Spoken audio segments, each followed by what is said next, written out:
Oh, blimey, man. We start right on time. We start right on time, mate. Got me this little cringe Britney accent going on, mate. You gonna understand me.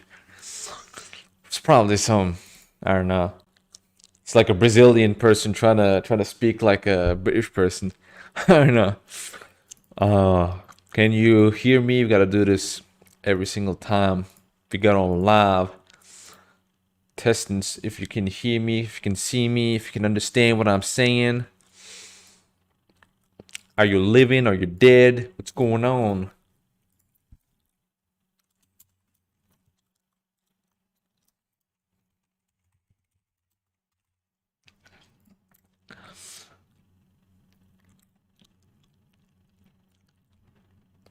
Is everyone in here? I don't even know if the stream started. It says there's only 3 viewers. There are like 12 people waiting. Said there are like 12 people there. So does that mean like 75% of them just left? Oh yeah, we're gonna chill here. Gonna say nothing. And then once the stream actually starts, we're gonna leave. Because we're crazy, we're special. Right? We're special people. Anyways. Let's see. It's always gonna be the ritual, boys. Alright? Get used to this in the streams. Also, I'm completely unprepared as usual. But I realized the last video I made was a week ago. And I'm always committed to the weekly upload schedule. So we have to get this done. What I don't like about YouTube is whenever I do a stream, it doesn't show me, it doesn't show the how should I say it? It doesn't show the thumbnail that I upload. The thumbnail only comes up after the stream is done. So it's like sometimes the thumbnail comes up, sometimes it doesn't. I don't know. I guess it's just YouTube being strange. But it has happened to me like 3 times so far, or something like that. So,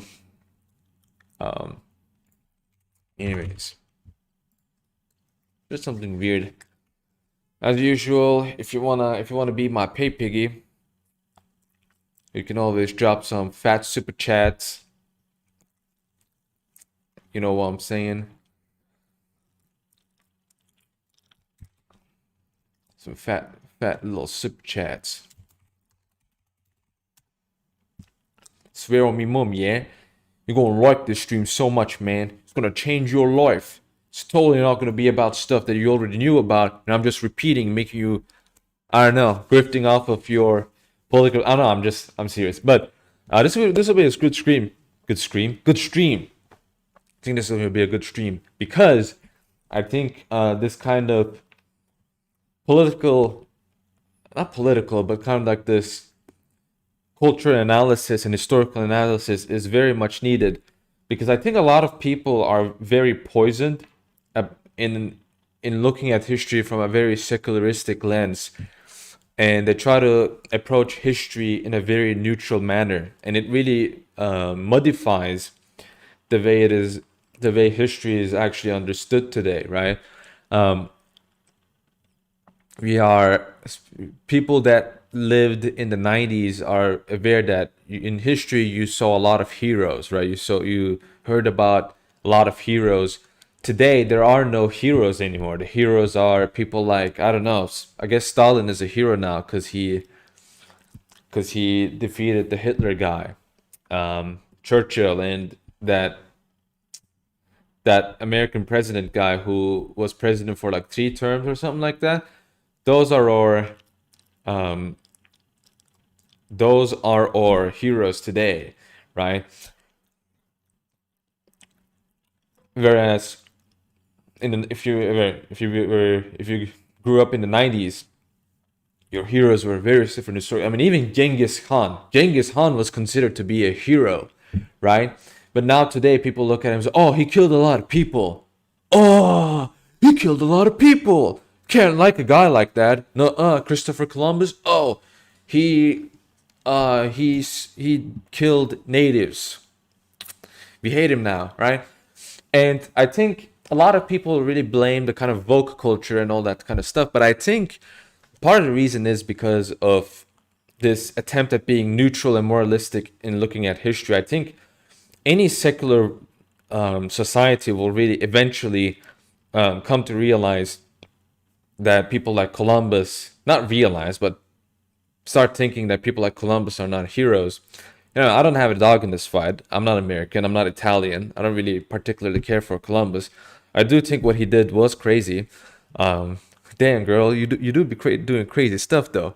But what I do understand that people of his caliber are very, very rare, and we're not appreciating that anymore. Now, rare people of rare caliber are now considered to be kind of the people that just happen to do that because of personal intrigues and the circumstances that they were born with. And it kind of gets into this deterministic understanding of the world. Really nice super chats. We already just started with $15. Thanks, guys. Nectarius, thank you for the $10. Torcon, thank you for the $5. Thanks for your work in the Discord and on YouTube. You're a legit non-gritter who's based and knowledge pilled. You're a hero of the internet. Thank you, sir. Everything you just said is false, but I do appreciate the kind words. Thanks. I didn't notice someone asking a question. Did someone? Oh, he deleted his messages. I don't know. This guy asked, does Jesus intercede for us? That's one of the questions. The answer is, scripturally speaking, yes, he did. Right? Yeah. Christ is for us. Does it mean he is praying? Yes, if you in the scriptures, Christ has indeed interceded for us. The Garden of Gethsemane. Well, in a way, it's not really him interceding for us, but he does. If you look at the crucifixion, that's what I was trying to remember. Sometimes I just say things, but I don't even remember what I'm talking about. If you look at the crucifixion, he does intercede for Israel. He is saying, "Father, forgive them, for they do not know what they do." He's not divinely, right, interceding there, right? Rather, he is humanly interceding for Israel. And we know that those people who crucified him were forgiven because the person that is willing this is the same person who is substantially united to the person of the Father, right? And so Christ interceded for those who crucified him, and they were forgiven. But you know, that's not the end of the story. They were forgiven, so I guess they committed no sin now, right? They have to also there needs to be a cooperation, a synergy of those who has crucified him. That's why those who killed his followers, right? Saint Stephen, they were also forgiven. But Saint Paul, right, who was a persecutor, he had to synergize with God. He had to choose to repent, and he did that, right? So that's one of the examples of that going on. So at the moment, I will pretty much say yes, he does intercede for us even today, humanly speaking. I don't think that will be. I mean, but I think scripturally speaking, he did, and I don't see any reason why he will stop doing so. But if someone has a very intelligent patristic answer to that, I will be interested in learning that. Right. Anyways, let's start with the video. That was the answer to the question as best as I could. It's been a while since I read patristic works, to be honest. I'm kind of taking a little mental break because I just need to have university. I have just a bunch of stuff going on. It's just tough. Thank you, Teresa, for the $5 super chat. Let's just start with this video. I already kind of gave a glimpse of where I'm going with this from the start when I talked about kind of like the heroes that we have in the past, but Why is, in a very short way, why is religion necessary? This analysis is not going to be a religious one. If it was religious, I will be looking at different religions and analyzing them. I'm not going to be looking at them as much. I'm not going to be saying, well, this religion did this religion did that. Rather, the concept of why, really not even the concept of religion, but why man is religious, historically speaking, right? I remember when I was in high school, I used to have these deep philosophical conversations, right? These very smart, deep conversations with a bunch of my friends, and we were cracking the code of the world, man. A bunch of 16, 17-year-old kids learning about the mysteries of the world because we were such big geniuses, right? One of the things that we constantly said was that, well, we were not religious. I'm not religious. You're not religious, but we gotta accept that religions are necessary, right? It's like they're very necessary to maintain and stabilize a society because not everyone is smart. Not everyone is intelligent enough to keep up with atheism. They can't. They just don't have that intelligence that we can use reason and intelligence to understand what is moral and what is good. And we will say all this crap. We will say all this crap, thinking we are geniuses. And we say, well, religion is at least necessary. And so we kind of had this. I think that's kind of like the basic view that people have about religion. It's like, well, there's really no value in practicing a religion, but overall, I guess it is valuable because you need it to have a functioning society, because then you'll have very easily accessible moral rules and codes and laws that you can easily integrate into a government or a society, and you can just run it easily like that. It's kind of like a preset, right? It's like if you play Football Manager, you have like a bunch of tactical presets. It's like choosing those presets, like Christianity, Islam, Judaism. Pick one of those presets, and then you can kind of edit. You can fine tune some stuff that you like and take out some of the stuff you don't like. That's kind of how we viewed religion, and I think that's how most people view religion. Is that it's ultimately just a tool. It can be useful. It can be bad. And we are seeing what is happening right now with Christian Bale needs bailing out of jail. Could you help him out? Um, I don't know. You gotta pay me some for me to. I'm a busy man. Okay, I'm a busy man. But we're seeing the end result of that kind of a view, where people are trying to figure out their own religions, their own worldviews, and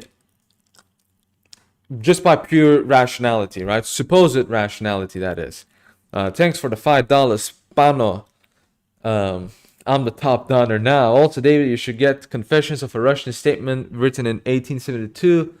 The Western liberal atheists are destroyed. I'll definitely... Let me type it in my Med White stash. What is it called? Confessions of a Russian Statement. I'll just write that in my super secret stash where I stash important information.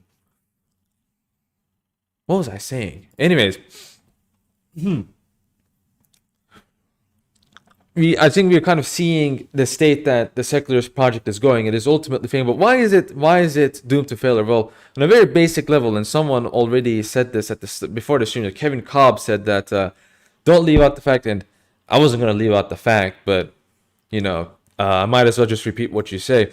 He said, don't leave out the fact that secularism is also religion and myth. It's not the absence of them, but an attempt to consume existing ones with an ostensibly larger, more realistic story.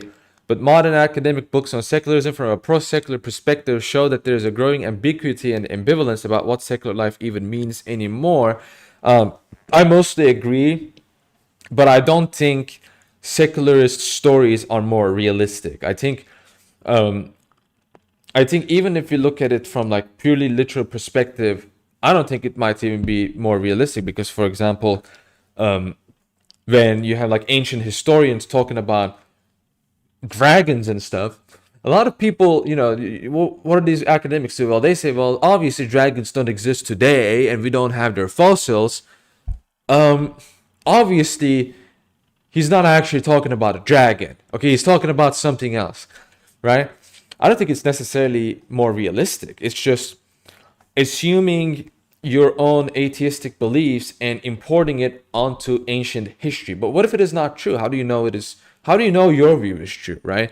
How do you know the so-called dinosaur skeletons that you have are actually not skeletons of dragons?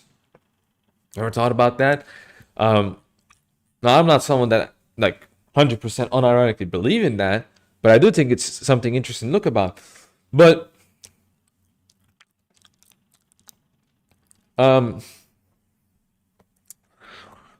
the Kevin's point is very good in the sense that secularism tries to demolish religion, myths, and all of this stuff, but it inherently requires these things. And today we see Marvel, cape shit stuff, where you have superhero movies and comics, and people get enamored into it.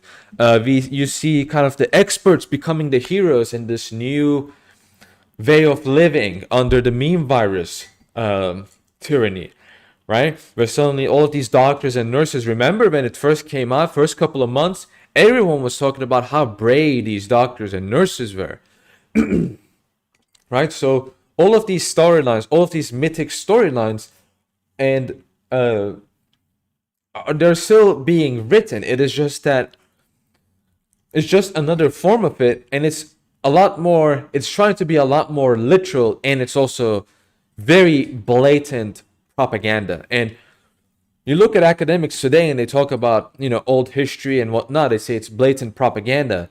But what we're doing today, oh no, that's not blatant propaganda. That's just calling it what it is, that these doctors and nurses are heroes, right? Or when we talk about scientific theories of evolution, we're building grand narratives off of it, where you see people saying stuff like, we are insignificant because our planet is so small. We realize that we are such a small planet and there's so many galaxies out there that we just don't know about, and suddenly building some narrative off of it, fundamentally based on sense experience, right?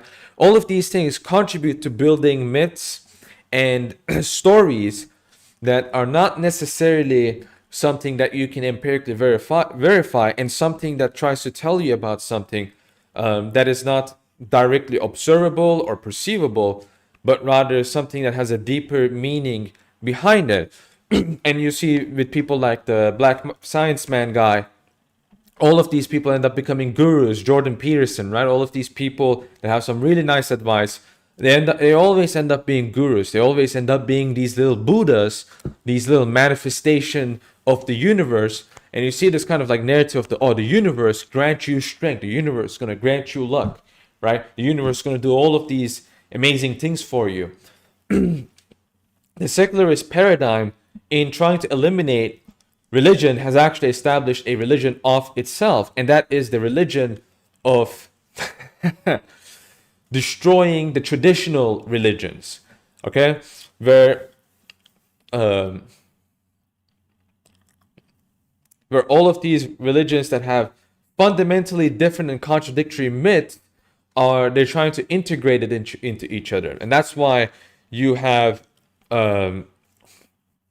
you have a lot of different projects. For example, you see different heads of religions trying to get closer to different religions, right? You see this even with the ecumenical patriarchy. You see this with Francis. You see this with Dalai Lama, even, I would say. Not with Islam, but with other religions, I will say. You see even with some Islamic figures. There is this very clear project of trying to integrate them with each other, because that's the only way secularism can work. It is inherently something that is trying to destroy traditional forms of human spiritual expression.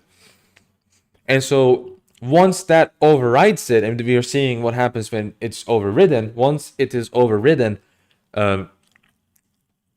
people end up being dependent on new stories constructed by their new elites, by their new masters. You see this narrative about how Christianity is this kind of controlling religion, where you had the clerical class telling people what to think and telling people what to do. All of these different propaganda against Christianity, but we are seeing it really happen today with all of these experts and fact checkers telling us how we should look at the world. And if you look at it from a completely different perspective, you are committing wrong thing, right? You're saying something wrong. Kerim, oh man, I know this guy. €5, thank you, bro. He was one of the friends that I was, the example I gave at the beginning, the friends that we were having these very deep philosophical conversations about. He's one of them. Friend of many years. Dude, keep up the good work, even though we disagree on a lot of stuff. You're one of my great friends also. You're a very rational person to speak. Hope you're okay. Yeah, I'm great. I hope you are doing well. In Netherlands, I think. You're in Netherlands. Hope you're doing well there. It's been a long time since we were talking. Anyway, so that's kind of like what I wanted to start with in regards to secularism. Now, why is religion so necessary? Again, I'm not going to be looking at each individual religion, but rather looking at why human beings have always been religious, right? Is it a new construct that humans just invent religion and say, hey, it would be pretty cool if we just made up stories and had people believe in them, right? Or, a nicer expression will be, some people observed the world and they saw things that just blew their minds, right? Like thunder, and earthquakes and whatnot. They couldn't explain it because they just didn't have the science to explain these things. So they just said, oh, there must be a greater power doing all of these things. Is that how religions were formed? Well, I'm not going to say that there weren't some religions that ended up being that way, but to think that religions were purely related to, it's just some stuff people made up to try to explain the world, is an incredibly naive outlook. I think I've seen a lot of stories from people that try to actually Higurashi is one of those stories. This is a very funny story. Higurashi is a visual novel where kind of like the main message of the author is that you see all of these crazy events happening from the perspective of the main character, and eventually he kind of leads the reader to believe that all of these events that are happening are actually fundamentally supernatural, where the great twist is actually none of them were supernatural. It's just the main character was kind of sick. He was kind of ill with a virus that ended up making his cognition function in a very strange manner. And then in the last chapter, the author says, oh, by the way, actually the world is supernatural. So you have multiple universes, and you have a deity that is invisible but is like 10 years old and is friends with a 10-year-old girl. And it's just, like what are you doing? Did you what's wrong with you, man? It's very clear what the message he's trying to give, but that's not purely what religion is all about, especially when the concepts of religion and how human beings express religion has developed, right? Now, this development can happen in multiple ways. This development can happen in people finding new religions or pantheons, which is what a lot of paganism has become, or this can be a form of real spiritual experience where man gradually comes to develop and understand their religion more and more and more in a much more insightful manner that does not contradict what was already revealed, right? So there's different forms of it. There's no way you understood Higurashi. I watched that twice, and I played a visual novel. If you watch the anime, I'm sorry for it because the anime sucks, but I gave up halfway through. But to further understand the necessity of religion, we kind of have to look at what if there is no religion, right? What if there is no heaven? I'm going to cry because religious people were mean to me, right? This Beatles song is like, imagine there's no heaven. Yeah, those guys are going to see it, yeah? But I hope they see it. I hope they don't see the other one. But let's look at the current modern secularist atheistic paradigm very shortly. The world, when it comes to the standard, the world was not created. It's an accident. It just happened to be. We just happened to be in conditions that life was possible, right? Life is a possibility. We don't know if it's the case in other planets. we can make assumptions here and there, but we're going to look at this planet here. And people just evolved, animals evolved, even though there is no, they evolved into something to survive more, even though there is really no fundamental, idea of survival or furthering our species. It's just that all living beings just fundamentally want to survive, right? And they just want to survive. They don't want anything else. They just want to survive. And they evolve in order to survive in conditions. A lot of stuff happens. Finally, we have human beings, and there's no one like human beings because we can think about stuff and we can do scientific research and all that kind of stuff. And we form governments to survive, and we just keep on living. And sometimes we make up stories and we believe in them. And so we're just a bunch of little machines, biological machines, living in this empty space in a little spinning ball in the universe. And we just think that we are so smart that we know everything, but actually we don't know anything. There is no truth. The world is just meaninglessness. We just make up meaning in our own heads. There is no grand meaningfulness, right? And everything that we speak about nature, like mathematics, biology, physics, science, it's just us making up stuff. It's just us making up stuff and doing things rationally, even though rationality is just brain cognition, just a brain state that people share, even though they don't share it in a material sense. They somehow, I guess, I don't know. We don't know the secrets of the universe yet, even though there is no such thing as truth. And we're just a bunch of, again, biological machines just surviving, making up these national categories, and sometimes we make up religions. And that's just what life is, right? There's really no thing that's such thing as good. It's just something we made up. There's really no such thing as a reason for living or anything that has meaning. We just make all that stuff up, right? So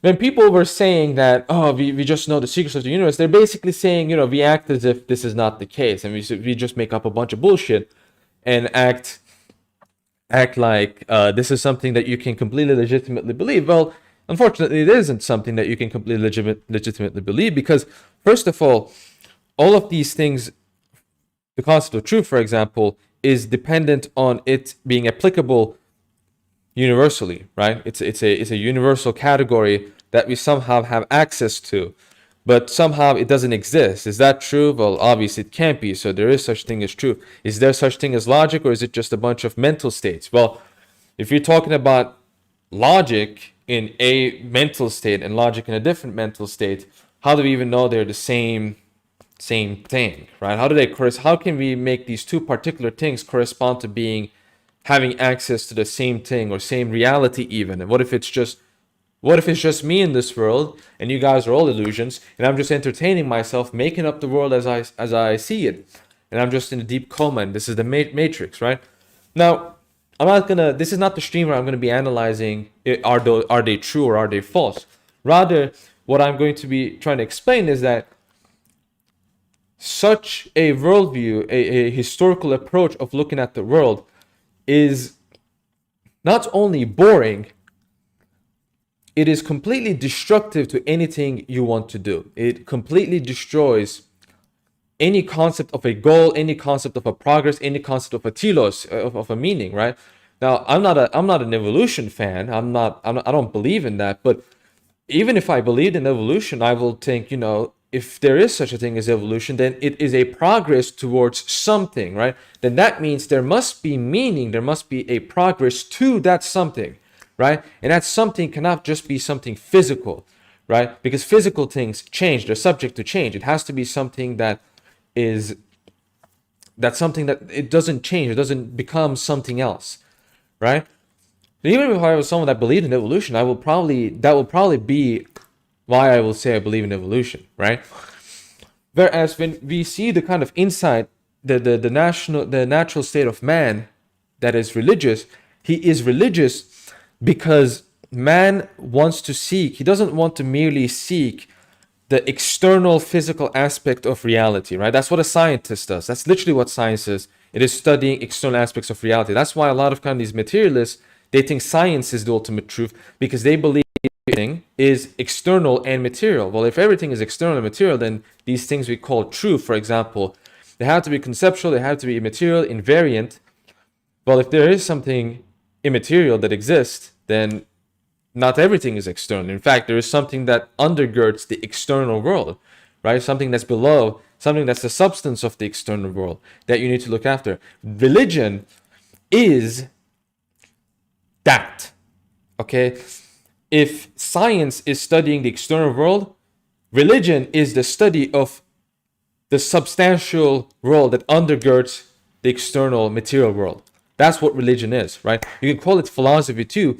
In my personal opinion, I think philosophy is just a part of religion that some people might just want to, that some people just happen in history to kind of extract that sort of religious aspect of it, and they just try to become their own theologians.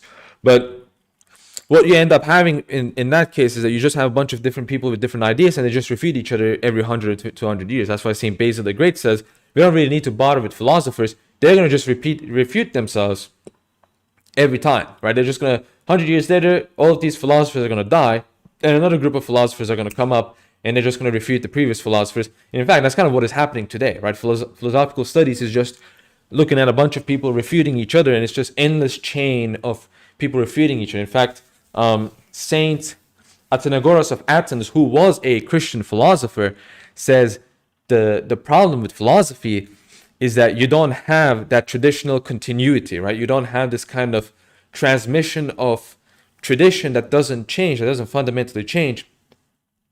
You just have a bunch of people arguing with each other. But we have the prophets, right? We have the prophets who give us these doctrines, who give us these aspects of the world, the substantial world, right? But to get back on track of what we're talking about, that is fundamentally what religion is about. It is about understanding the substantial world, under the external world. And most people, even atheists, most people believe that there is indeed a world beneath the world that we live in. That's why it is completely natural for man to have always been religious because of that. They are trying to access and know something that you can't really know with your senses, right? So it is kind of like knowing things by deprivation. But at the same time, there is an aspect to it that does sense these things. And that's where you kind of get the ideas of a soul, right? The soul is not something that you're kind of just sensing directly. You can't touch the soul. You can't feel the soul. You can't just come up with I'm gonna think so hard, the soul's gonna pop up in my head, right? I'm gonna manifest. Oh, look at this. I'm gonna manifest the soul right in front of your screen. That's not something, but it is the soul as an idea is something, right? When we talk about external world, the soul is the internal man. St. Paul he gives the analogy that I believe of the spiritual man that has its mind in the spiritual world, right? Whereas the flesh kind of indicates the man who's stuck in nature, is stuck in the material external world. And a lot of religions, by the way, are kind of external as well, right? So again, there's different religious approaches to that. Not all religious approaches are the same. Not all religions are created equal. But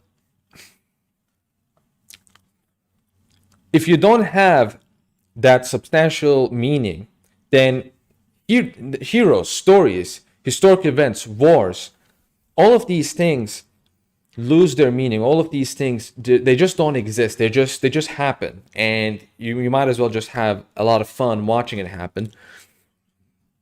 Whereas with religion, with myth, with mythology, suddenly they have a meaning behind them, right? When a general is heroically defending a city with like 5,000 people, right? It is not just, very low probability event actually happened. It becomes a story of a hero that has in a way tapped into the immaterial world, and has unleashed his inner religious, animalistic, bestial spirit in a sense. And when I say animalistic, I'm not speaking about like pagan, we all have beasts inside us. My beast is the wolf, right? I'm not speaking of it in that sense, right? Rather, I'm speaking about something that, again, that comes, it's like a superpower. It's a superpower, except it's not really a superpower. Every human being can achieve that. But it is something that achieves in specific conditions, not something that you can kind of just do it all the time. It's something that is achieved by a specific condition. That's why you have kind of like people that thrive under pressure. Right? Some people might be very anxious, they might be very shy, but in a good situation, they might end up suddenly changing into something, right? And so many people throughout history has attached spiritual, religious meaning to it, to kind of glorify these heroes. And a lot of these people genuinely did believe that there was something almost divine about those people, right? In a sense, they were correct, as Saint Justin Martyr says, but in the greater scheme, they were incorrect, because they failed to acknowledge in the real divinity, the real spiritual man. Landbjort, thank you, Janbjort. Thank you for the $2. Thank you, Philip, for the 100 Swedish krona. I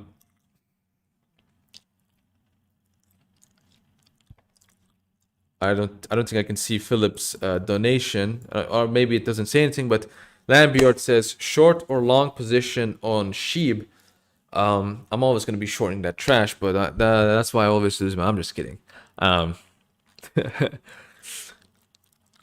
Well, I'm not a Shiba Inu buyer, right? But that's kind of the idea that I was getting at. And when you have societal law, so in a way, a lot of secularists are indeed correct in the sense that religion is useful for creating laws and etc. But what they don't understand is the reason behind a law in the first place. Right? What is the reason behind a law in the first place? Today, we have a bunch of... Now, I don't want to be against human rights, especially today, because happen to be very useful for me right now, but the very concept of human rights at the moment, the way it is applied today, it's literally just a council of people got together and they decided these are going to be human rights. Like, that's it. Is that why we're going to believe in human rights? Like, a lot of people just got up together, they talked, they debated, they used the brain power, and they realized, okay, welfare is a human right now, right? Welfare is a human right. Every government needs to give money to poor people. That's a human right. That's an absolutely a human right now. And if you don't do that, we're going to invade you and we're going to crush you, right? If we're going to embark you, we're going to ruin your life, we're going to ruin your country, right? Is that really, people talk about, oh, this violates human rights, this violates this violates human. And look, again, it's useful for me today. It's just that, I have a very hard time trying to understand why in a secularistic paradigm, now in a religious paradigm, suddenly I can create such a beautiful, wonderful story that is much closer to reality than the secularist version. Because human rights, I can then tell, from the Christian perspective, for example, we have a God that is personally interested in the world, and he has created human beings. The world is based on human beings, and the human beings are made in the image of God. And so human beings fundamentally have that divine character in them. And so to act against human nature, that is internally but also externally to other human beings, is fundamentally to act against the very logi, the very logic, the very reason of creation, that is God. In our case, Jesus Christ, right? He is the one logos who is the many logi. But and so all of these different laws, thou shalt not murder, thou shalt not do this, that's that, you should not steal, you should not do this. Murder is killing God. It is violating God's existence in that sense. And so you should not murder another fellow human being. You should not steal from another human being, right? All of these things are fundamentally both against yourself. So internally, you act against these human rights. Suddenly you have a reason to follow these things. Suddenly there's a very good reason why I should, because first of all, it's bad on others, but also it is bad for you, and it severs your relationship with the divine, with the spiritual world, with God. So just in 2 minutes, I just created a beautiful story, very close to reality, in fact, using human rights. And then you have secularist story, and it's like, it's just you just have to do them, right? I don't make the rules. Just gotta follow these things, okay? And this is the reason why no civilization exists that was secular. You don't see a secular civilization. What are you gonna say? Are you gonna say America was a civilization today? Do you think America is a civilization today? I don't think it is, right? Bronze Age perverts, for example, thinks that civilizations are actually fundamentally bad, and it's kind of, like it's against the kind of human animalistic spirit. I disagree with that. I think civilizations are a spiritual manifestation of the collective human unit that is of the same nation or of the same empire, that is of the same faith, that is of the same values, creating something that is bigger than themselves, that lasts throughout time.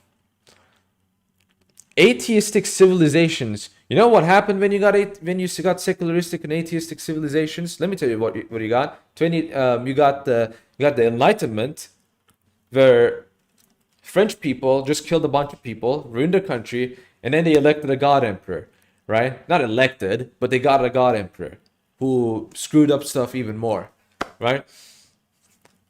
You got 20th century, the religious undergirding of Europe has been to nearly annihilated. Even Russia's religious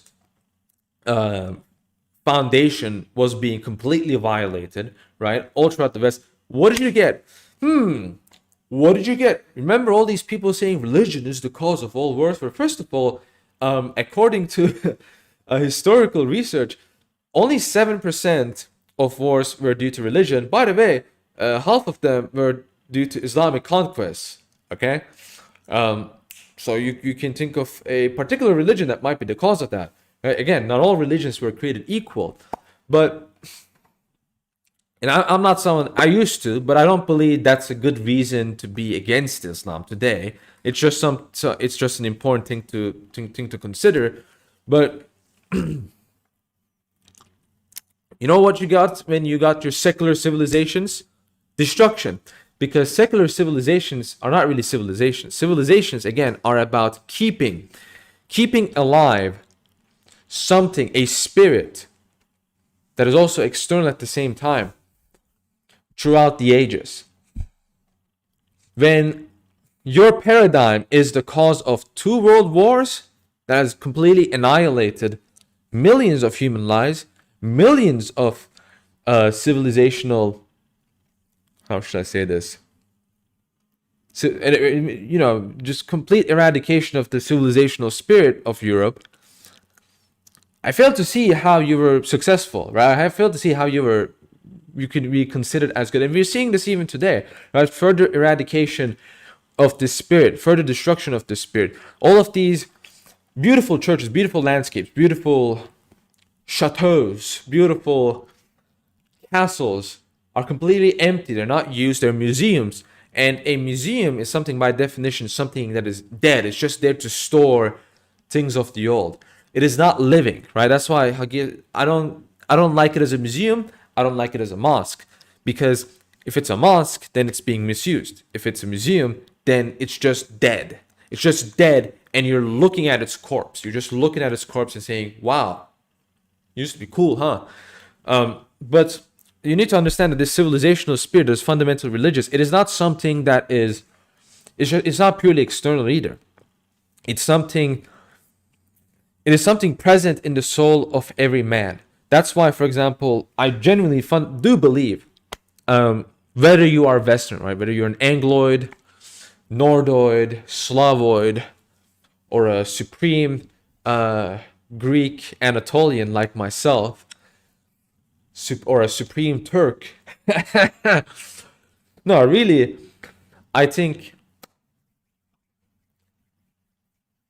if you're, for example, Orthodox, you really are tapping into a ancient Roman spirit. Obviously, not in. I'm not saying that you're becoming Roman, right? Uh, because the way you're expressing that spirit is also dependent uniquely on the person, and more, it's in a larger scale, it's dependent on the nation you're a part of, right? But still, you're tapping into history there, right? So you're really being present in history. Reading history books, you're not going to be present in history reading history books. Okay, you're not going to be there. You're just going to be a spectator. You're never going to be a part of that. But if you're present in the spiritual structure of it, which for the Roman Empire, you want to be present in the spiritual structure of the Roman Empire, the Orthodox Church is for you, right? You want to be in the spiritual structure of the Ottoman Empire, well, I guess you got to go to the mosque then, right? And I'm not saying religions can be reduced to that, but rather that they have just produced that in a secular sense, not in the secularist sense, secular in the sense of the external world, right? That is what we are seeing. And you're never going to have, like, you remember that post from Reddit where some kid was like, some Redditor was like, I pray to science 5 times a day, right? 5 times every Friday or something. I pray to science 5 times a day, right? Why is that so stupid? Like, why is that? Well, outside of the fact that science is, again, the study of the externals, that is not really, I mean, it is concerned with the internals, but it's about externals primarily. Rather, it is related to the substantial world. But why is it so stupid? Because aside from that, you are religiously participating in something that is about destroying religious participation. And some people are starting to realize, and they are reverting back to kind of the pagan structure, right? That's why you're seeing the rise of paganism. A lot of people want to attribute the rise of paganism to politics. Well, that's not really true, right? There is obviously some factor into it, but there's both extreme leftist pagans and extreme right-wing pagans, right? So it's not purely you got pagans from all across the political spectrum. It's not purely a political kind of an event. It is fundamentally man trying to find a spiritual refuge into something. So they're going back to the default, not the default mode, but rather the primitive mode we have seen in history. Man is trying to return into religiosity, but they're starting it in a primitive form, not in a divine, advanced form that we have today with Christianity, for example, but rather in a primitive paganistic form where they are trying to reach inside the substantial world by looking purely at the externals without trying to find a different way, perhaps, for example, a direct communion into the spiritual world. That's why, for example, we have the Eucharist, right? In Orthodox Christianity, the Eucharist is the body and blood of Christ, but Christ himself is the bridge. He's the one mediator, right? 1 Timothy 2:5. And a lot of people, especially they use it in that biblical verse in the context of, oh, that means you can't pray to anyone else. You can only pray to Christ. You can never pray to anyone else. No, that's not what that Bible verse is about. It's actually completely not about that. It's about Christ being the bridge between the substantial world and the external material world, because he has taken on human nature, so he has become part of the external, right, the material world. But he fundamentally is the one undergirding the material world in the first place. And so we are coming into contact with him as a person through his body and through his blood and through his complete divinity. And these are divine energies. And so, for example, with the kind of advanced form of religiosity in Christianity, compare this, there's a direct contact with the spiritual world and us and human beings. But again, paganism is an attempt to return to religiosity. But if they don't have any guidance, and this is what's so important, is that people don't understand that they need guidance, right? Guidance is something that they kind of scoff at. They don't really consider guidance as something when people kind of do these like solitary religious research into things, they kind of just say, oh, I'm just going to be a single solo independent research guy, and I'm going to find out the secrets about the world. I'm going to complete it all by myself. And those are the people that do DMT, they do drugs, and they come into communion with spirit beings, with nightmare clockwork elves, and they tell them, "Oh, bro, I am a I am a divine being. Did you know that all religions are the same, and they all worship the same person? Me. So why don't you just like happy hold everyone's hands and go la la la la la? It's all the same, bro. It's just all the same. By the way, keep doing drugs. Okay, keep doing drugs and listen to me, right? Keep on listening to me. Well, if you read Orthodox spiritual material, obviously everyone that is Orthodox will know those are demons, right? Trying to trick people away from the true path into a schizophrenic path, so to speak.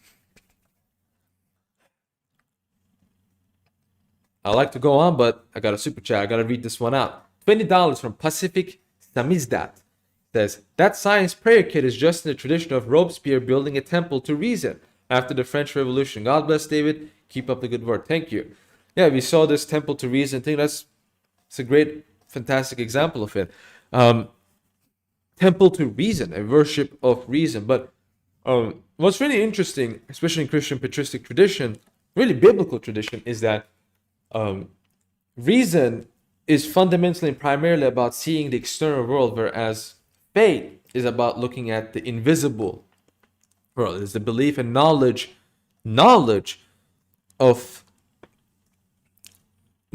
evidence of the things that are not seen, right? And so it is fundamentally about the invisible, right? So faith and reason combined allows us to understand and to come to know this combination of the visible world and the invisible world, right? Now, this insight is not a exclusively Christian insight, although it is exclusively manifested in Christianity through the person of Jesus Christ, but it is an insight that has been attempted to reach by various different men of various different religions. So, all of these things that we had, the government, the law, history, right? Traditions, culture, all of them are fundamentally backed by religion. And so you can understand that religious views influence the way those nations and cultures see both themselves and the rest of the world, right? Today, secularism heavily influences the way a lot of people see their own country and the rest of the world, right? Where secularism kind of, again, it's both a destructive force, but it has different modes of destruction. Sometimes it destroys purely just by stamping it out, right? Fascism, totalitarianism, these are manifestations of the secular paradigm. But the liberal aspect of it, they try to destroy it by confusing them, mixing them together, confusing and blending them into a complete whole that is not recognizable. None of its parts can remind us of what it was originally combined of. This is kind of the goal of, I believe, the elites, is to create a one world religion by this, that is really a fusion of all of these different religions. Let's see if that works out, right? But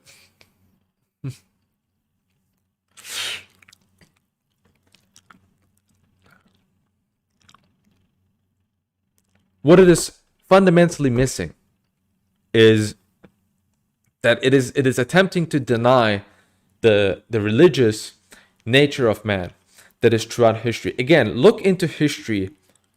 You will notice every single civilization worth a thing, even the ones that are not worth anything, all of them were fundamentally religious in one way or another. This is something that is inescapable. And today, many people, again, we're seeing this rise of paganism, occultism. Why are they rising up? Why are they growing? Well, they're growing because people have realized the need for religion that gives color to life. Secularism alone doesn't give color. It doesn't give color to life. It is a completely bland picture. A completely bland picture that is completely based on human and neutral observation. Look at ancient historians and the colorful way they explain what has happened in the past. Contrasted to the academic historians that we have today, who, by the way, are all, not going to finish that sentence, but also But they try to be neutral. They try to have this neutral perspective where they refuse to see anyone as a hero unless they explicitly endorse that character, right? But they refuse to see anyone in the perspective of a hero, rather someone that is just, he had his own personal convictions. He just wanted control. He wanted to control the country. He got it, and then he built this, and that. He did political intrigue against this person. Just this very morally vague and morally ambiguous, right, character. When the religious man understands that really the moral ambiguity kind of just doesn't even matter, right? Or sometimes it is just a necessity. It is something that you just kind of had to do what he did, right? They don't look at the moral ambiguousness unless the morality we're speaking is explicitly against the kind of the dogmas of that country. And there's a lot of things I want to say about dogmas, right? Because people really dislike dogmas, but where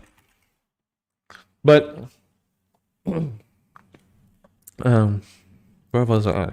What was I talking about again? I have Alzheimer's, right? I say something, 5 seconds later I forget completely and totally. What was I saying?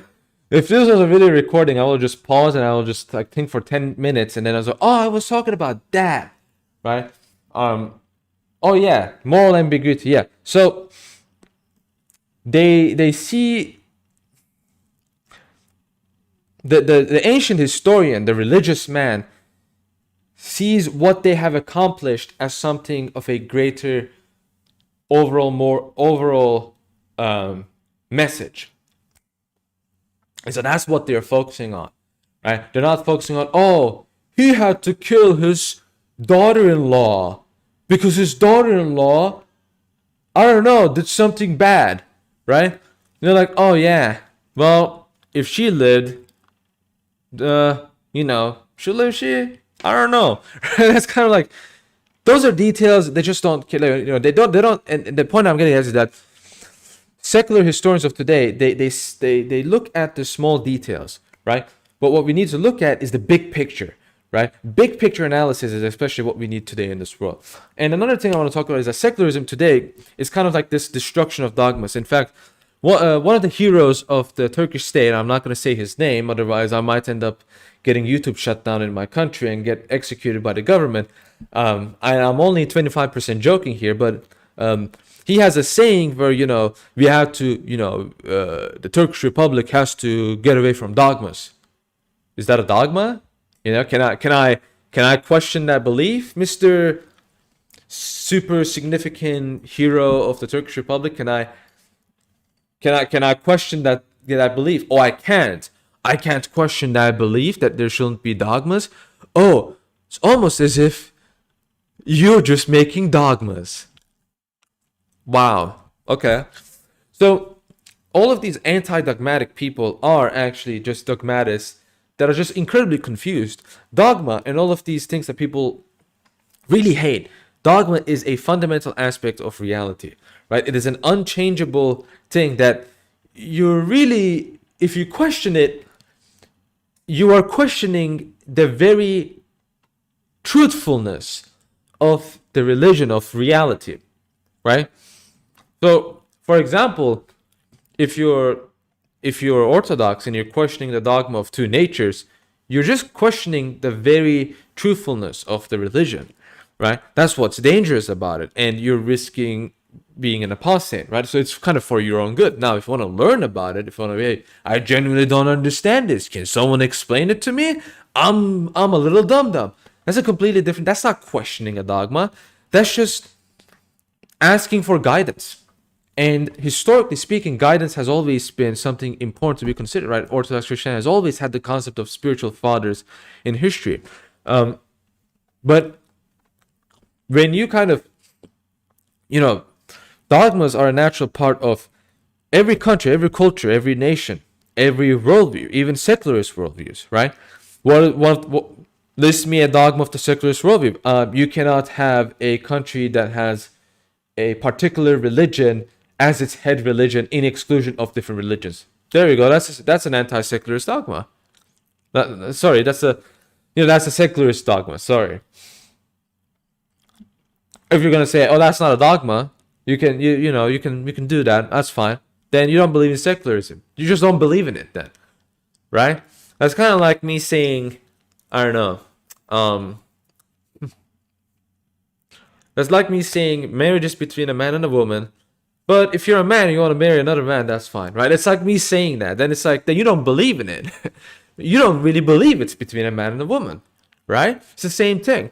All of these things have their own rules and laws that must be abided by. And if you go against them, you are attacking the very foundation of that very idea, of that very concept, of that very thing that needs to be protected, explained, and believed in, right? And I'm not advocating for people to blindly believe in dogmas just because they are. I genuinely believe people should be able to question everything, because I think if you question everything in a very mature manner, where you're asking for guidance, that really does allow you to learn a lot, right? But if you're just questioning everything and just being like, I don't believe in anything, right? Then you're just kind of just being someone that no one will want to waste time discussing anything with. Because you, as you said, just don't believe in anything. You just don't have any conviction. You don't have any conviction in the world. You don't have any conviction in yourself. You don't have any conviction.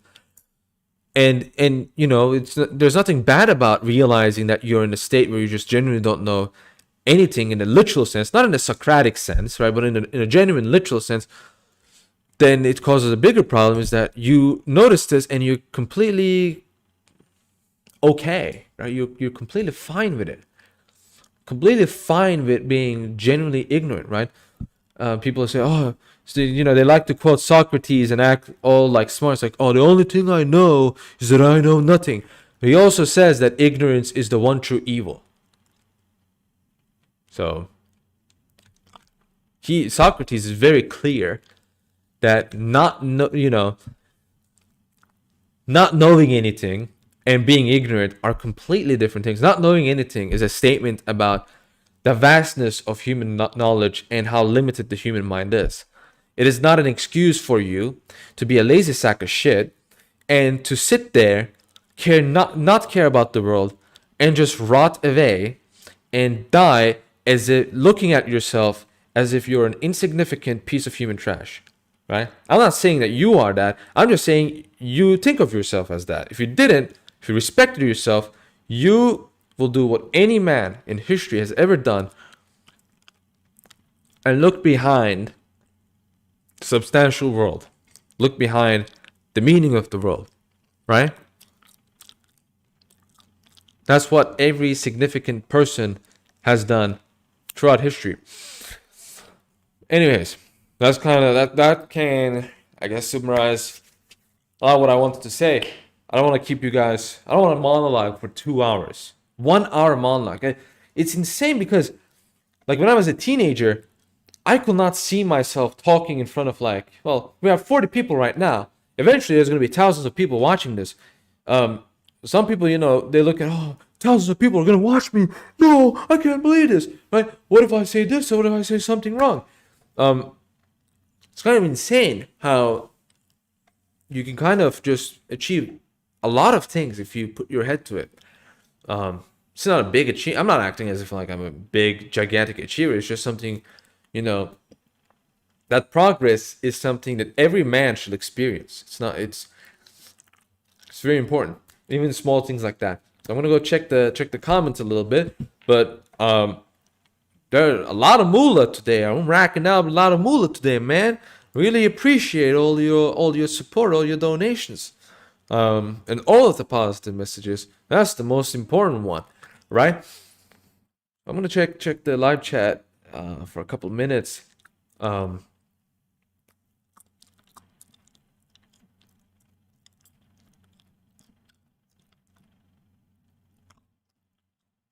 you have a coexist? That gum is so. Is that a? I will say sorry for the annoying gum. But your profile picture's from Kaon, so I'm happy you're annoyed. I'm just kidding. Um,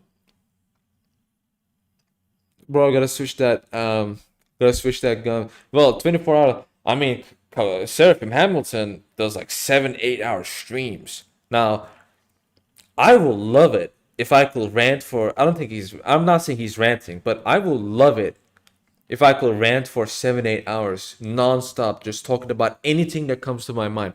Would you if you watch that? I don't think anyone will watch that. Like just like a stream of consciousness, like consciousness stream, just saying anything that pops up in my mind instantly, right? It'll be like one of the craziest like streams the world will ever see. Um,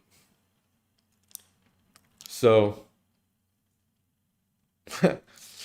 yeah, change it with a vape pen. That's even more annoying. Vape pen. I don't smoke, so I don't see. I remember back when I was in the U.S. When was this? Well, how old was I? I think I was 18. This was during Trump when Trump was president. I think this is 2016. No, no, this was when he was a presidential candidate, and I was staying at a family friend's home. I think I went to them. Okay, this was during Trump's presidency. I went there to take an SAT test to the United States. It was in Florida. So Florida, and they're Turkish by the way. These people were Turkish, and the the guy was let's call him Serhat. Serhat was I really appreciate him. They were gracious in letting me stay at their place. Um, he was driving me to the airport for like an hour or two, and he was vaping.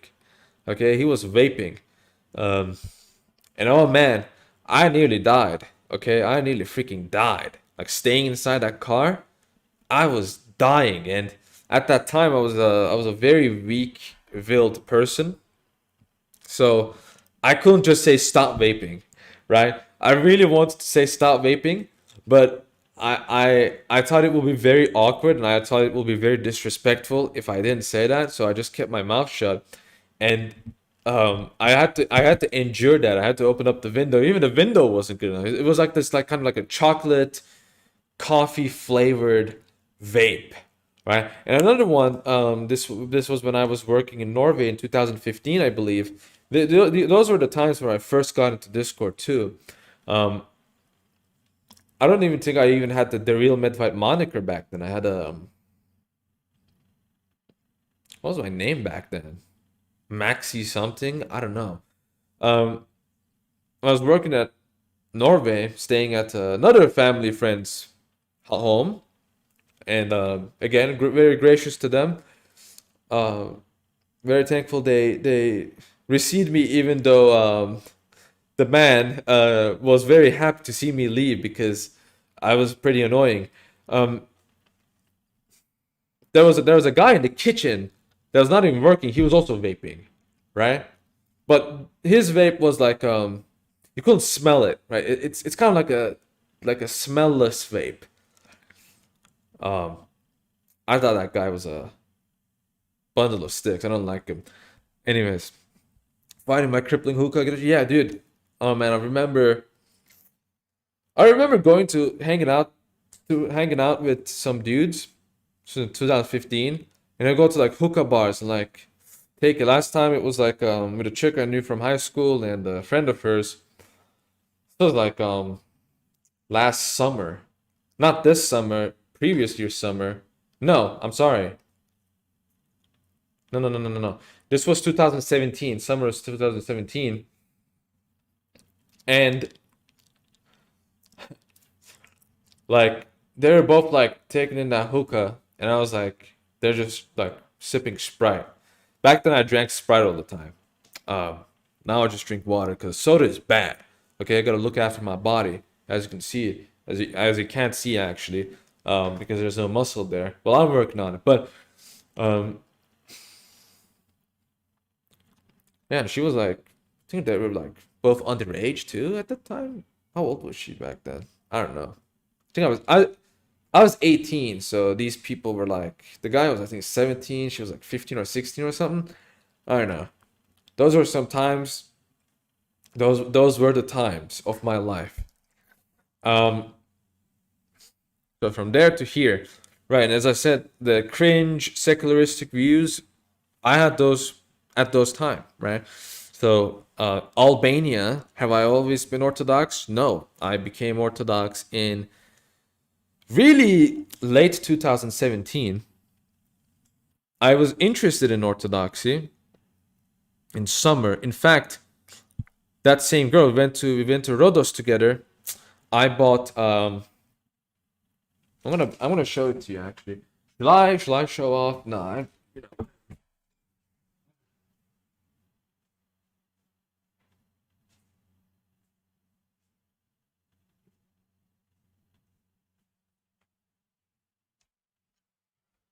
I don't know how you can. I don't know if you can see. Yeah, this beautiful, beautiful necklace. You also have this couple of letters. Are these Greek letters? Yeah, it looked like it. Some letters here, right? And this was in Rhodos from a beautiful, by the way, an absolutely beautiful Greek blonde woman. She was in her 30s or 40s, absolutely gorgeous. Um, and I bought it at that time. And at that time, I wasn't really interested in. I wasn't fully invested in Orthodoxy. I was just really interested in Christianity in general. I liked that. I always was had a very fond view of it. Um, but in 2018, when I went to the US, uh, I decided that while I'm in the US, while there are Orthodox churches here, I'm gonna go visit an Orthodox church and I'm gonna be fully Orthodox. At late 2017, I decided that I started to openly confess to be an Orthodox Christian. And 2019, after less than a year of catechumenate, I was baptized on January 6th, on the Epiphany, right? According to the new calendar, I was baptized in a Greek church. So I have been baptized Orthodox for only like just a little less than 3 years. I'm a noob. I'm a complete noob. That's why I should probably not listen to my spiritual. That's why none of what I say is spiritual advice, right? I need spiritual direction. So, you know, but I try not to be that kind of guy. And I always tell people, every time I give kind of advice to people, there's always this kind of hidden message behind it. Where it's like, ultimately ask your priest. You should be talking about this stuff with your priest. Because I'm never gonna be your priest. Never. Um, that guy was a serial vapist. Um,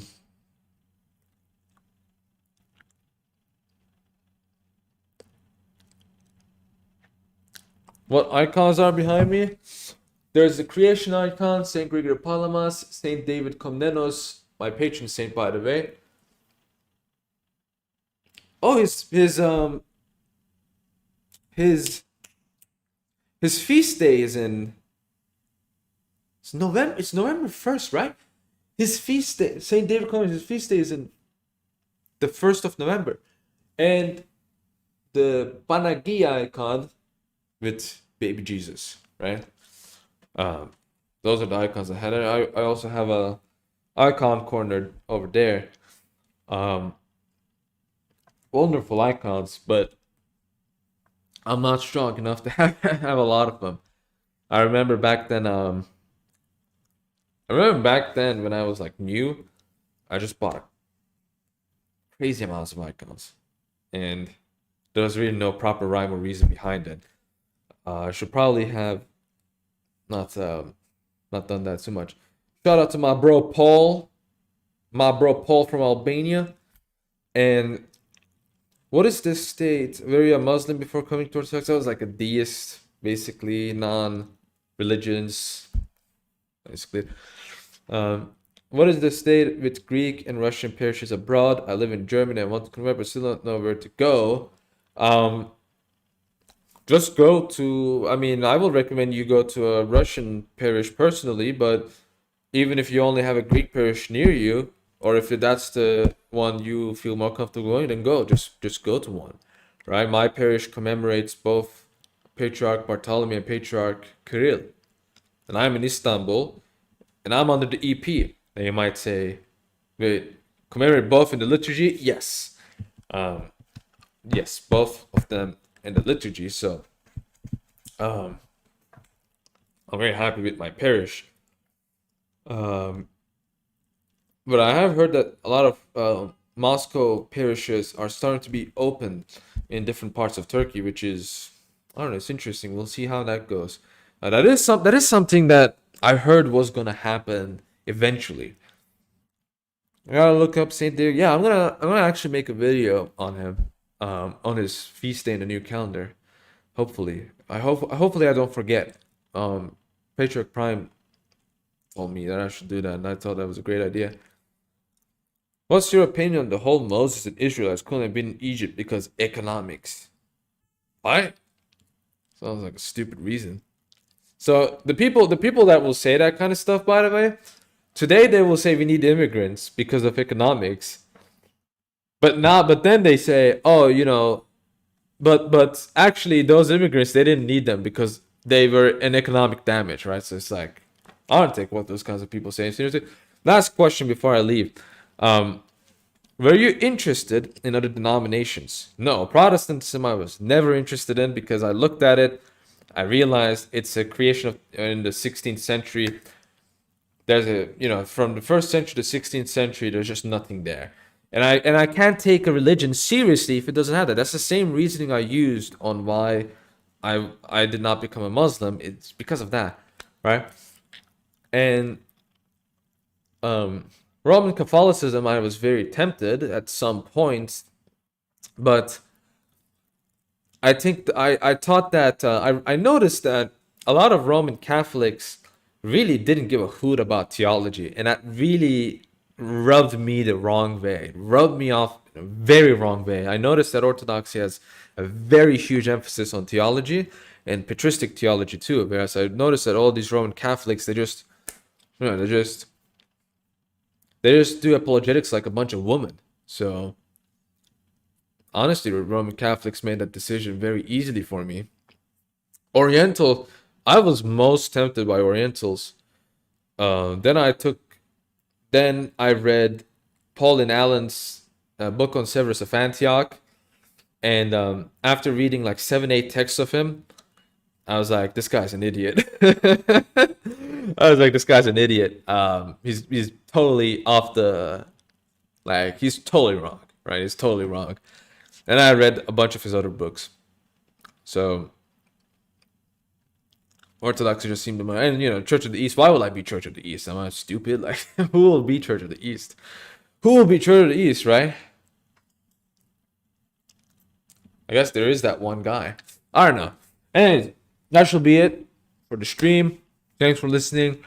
And I didn't look at most of the live chat. If you want your comment to be read by me and answered to, you can always give me money, right? Always give me money and make me rich.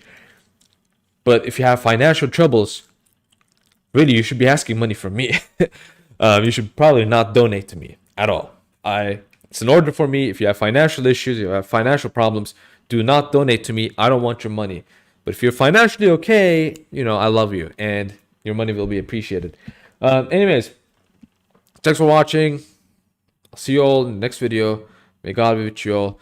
Hopefully, I don't know, we see more streams hopefully this was a fruitful stream for you, and hopefully we see more fruitful streams next to come. Maybe I might entertain this like stream of consciousness stream where I just talk about stuff that just comes up in my mind, because that would be really fun. Thanks for watching. See you all